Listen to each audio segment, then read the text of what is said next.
The story begins 200 years ago with a sea king named Caesar who had a magical ring. One day he called his spy frog and asked about a fish. The king liked that fish and wanted to marry her. However, he was very disappointed when he found out that the fish had escaped from his grasp. After that, we see a boy named Amelia who lived by the sea. Amelia dreamed of going to the shore one day and finding his happiness. He lived with his blind father, who worked as a blacksmith. One day, when he was going out to skate on the ice, his father realized he was going somewhere because he heard his footsteps. He called Amelia and asked, "What son have you become capable of helping me?" Amelia then said, "I am still a child," and pretended to be small, which helped him escape from his father. Amelia then stumbles to the riverbank and tries to catch fish, but no fish comes to hand. Suddenly, a storm arises in the water and a strong wave crashes over him. Then Amelia saw that a very big fish had come into his bucket by itself. He happily returned home and began preparing to cook the fish, but suddenly the fish started to speak. It told Amelia that if you let me go alive, I will grant you 3 wishes. Hearing this, Amelia was very surprised because he had never seen such a fish before. But without thinking, Amelia said that he wanted to see the city, but he did not want to leave the stove because it was very cold. Then suddenly, the fish magically pulled Amelia out of the house, along with the stove, and took him straight to the city. The lights of the city and colorful things made Amelia very happy and impressed. Poor Thing was clinging to the stove out of fear, and people were very startled to see him, wondering what was happening. Amelia found it strange, though he made his wish that, "I want the warmth to start immediately." Just like that, the snow melted, and as sunshine spread everywhere, greenery emerged. But Amelia became quite disheartened because he had wasted 2 wishes just like that. Then he encountered some robbers. They found nothing valuable near Amelia, so they began to take his bucket away. But he did not want to lose the fish at any cost, so he abandoned the bucket and threw the fish into the river. But shortly after, the robbers captured him again and hung him from a tree. After a while, he saw a girl coming from the riverbank. When that girl freed Amelia, he ran to the river to find the fish. But unfortunately, it was of no use. He could not find the fish, so he could not fulfill his 3rd wish either. Then that girl told Amelia her name, saying, "My name is Magic Bike." Hearing her voice, Amelia was sure that she was not the fish. Now Amelia stole her scarf so she could not escape and got ready to ask for his 3rd wish. His 3rd wish was very big. He said he wanted to marry the princess, the daughter of the king of Russia, while the princess was with the Prince of England, who was trying to please her with valuable things. The princess showed the prince a musical instrument that played by itself, but inside the instrument, a dwarf was actually playing it. Everyone thought it played by itself. Soon, Amelia and the bike reached the king's palace and began to listen to their conversation. The king did not like the prince. He said to belittle the prince, "This instrument is nothing. I have seen a cat that sings, and when people hear a song, they start dancing on their own." The prince said, "Really? Then I would also like to see that cat." Hearing this, Amelia's eyes lit up because now he had a chance to fulfill his wish. Amelia came forward. He said that he could catch this magical cat, but in return, he should marry the princess. Hearing this, the princess was quite surprised, but the king was so impressed by Amelia's bravery that he agreed to his condition. Now Amelia set out to find the cat, but the bike explained to him that catching this cat was not easy. Whenever a person comes before this cat, the cat asks them to sing. If the cat sings a sad song, the person cries to death, and if it sings a happy song, the person dances so much that they keep dancing until they die. But still, he did not back down and quickly reached the dense forest with the bike. Finally, after traversing the difficult path, he reached the cat. The cat asked him to listen to a song, and Amelia listened to a sad song. When the cat sang, Amelia began to sing along with it, because it was the same song that his mother had sung to him in childhood. The cat saw that Amelia was not affected by this song, so the cat began to cry and finally agreed to follow him. The bike also received Caesar's magic, which told her that, "Come on, why did I do this with you? The wedding preparations are done." Seeing this, Amelia was puzzled. Then the bike told Amelia that there was a time when Caesar saved me from a hunter's net. That's why I owe him, and now Caesar wants to marry me in return, so don't bore me. Well, Amelia and the cat arrive at the royal palace, where the prince is asking for the princess's hand. But at that moment, Amelia enters with the cat. The cat starts singing, and everyone begins to dance on their own. The king orders Amelia to take the cat away. Impressed by his bravery, the king agrees to his terms. However, the princess, even after the conditions are met, does not want to marry an ordinary man like Amelia. Therefore, she decides to give Amelia another difficult task. That night, the princess meets the spirit of her deceased mother. Her mother's spirit tells Amelia about a difficult task. The next morning, the prince shows the king his new magical juicer to impress him. Inside, it was also a dwarf who squeezed juice from fruits and vegetables, and the king is quite amazed by this unique magical juicer. During this time, the princess also arrives and sets her next condition. She says, "I need a magical cloth that can instantly provide any food item as soon as it is placed on the table." Hearing this, the king calls Amelia and assigns him the task of finding this cloth. Soon, Amelia and the bike set out in search of this magical cloth. On the way, the bike tells Amelia that this magical cloth belongs to two brothers. After a while, they stop at a small hut where they ask the old man living there for some food. The old man gives them a little food and says, "This year's crop is not good, so son, there isn't much food." Upon hearing this, Amelia sees how hard these people are struggling, and his heart melts for them. But the bike praises the love and loyalty of the old man and his wife. She says, "You both are like a needle and thread, completing each other." After walking for a long time, they reach the stone poet, where two men are continuously eating. These were the same brothers who had the cloth. They were fed up with their lives and wanted someone to come and take the cloth from them. Amelia approaches them to try to steal the cloth, but both brothers attack him with coconuts and beat him up. They knocked him unconscious. Then the bike goes to them and asks for water. When they see their reflection in the water, they feel very sorry. They remember that they used to be brave soldiers who fought against the Sultan of Turkey, but now they have become so fat that even walking is difficult for them. When they let the bike take the cloth, their intentions change completely. The bike was a clever girl.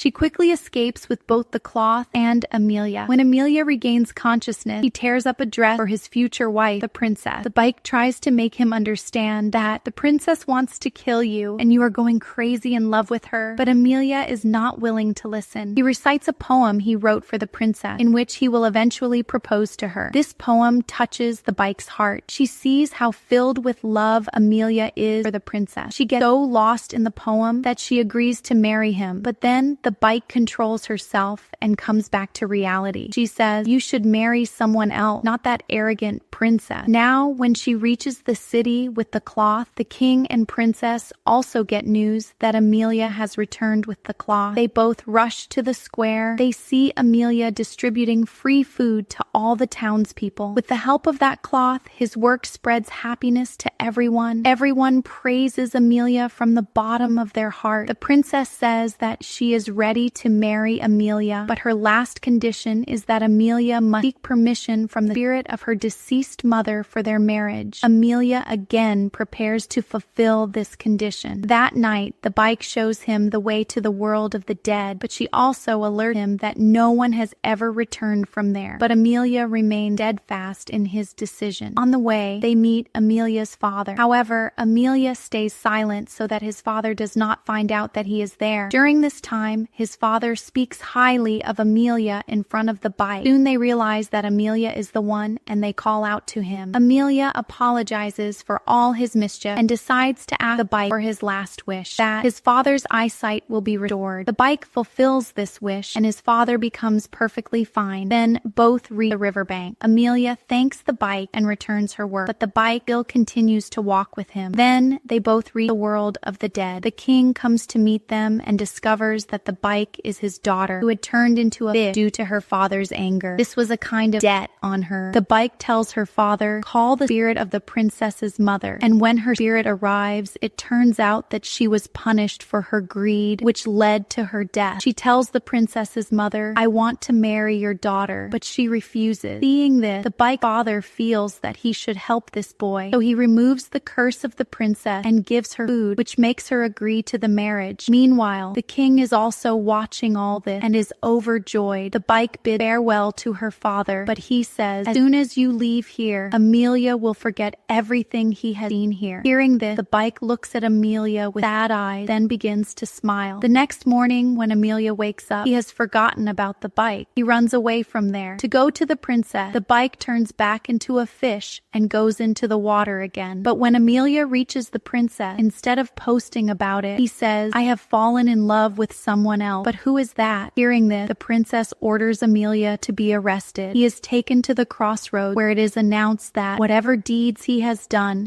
mostly with the help of others. Therefore, for deceiving the princess, he will be sentenced to death. Hearing this, the king sadly goes to the gallows. In his last moments, Amelia remembers the time spent with his childhood and his father when suddenly the bike comes back there and promises to give the princess its power to free him. It is not that it will fulfill his 3 wishes. The princess happily leaves the joy behind. She makes her first wish and turns herself into a queen by taking her father's crown. She then has him imprisoned in a tower. Now the princess's second wish was that she becomes the wife of the King of England, and at that moment the King of England brings a bridal proposal for her. This means her wish was also fulfilled. Meanwhile, upon reaching home, he tries to remember the girl he had fallen in love with. When suddenly his father mentions a needle and thread, this hero's mind clicks. He realizes that it is none other than the bike. He understands that true happiness lies in making others happy, not just in being happy for oneself. Memories of the moment spent with that bike start flooding back, and now he immediately heads towards the city. His father and 2 brothers also accompany him. The 4 of them break down the palace door, and Amelia starts looking for the bike. The bike couldn't believe that Amelia recognized it, but then the princess intervenes. She says that she wants to become a magician like the bike. Hearing this, the bike understands that this was her 3rd wish and fulfills it. The princess also turns into a fish. Now the princess realizes that her powers are of no use because she can only fulfill others' wishes. The princess then calls one of her servants and says that she wishes to marry the world's most powerful king. As soon as the servant makes this wish, suddenly a sea creature emerges from the ocean and takes the princess away with him. In fact, at that moment, the sea creature was the most powerful king in the world. This moment was a new beginning for the princess. The princess now understood that power and wishes perhaps never bring true happiness. The bike debt as a fish is cleared, and Amelia goes to it and recites the same old poem he had once written. This poem marks the beginning of a new relationship between them. In the end, he proposed to the bike for marriage. They both got married and became one forever. They were both very happy, starting their love and happy life together. With this happy ending, this wonderful story also comes to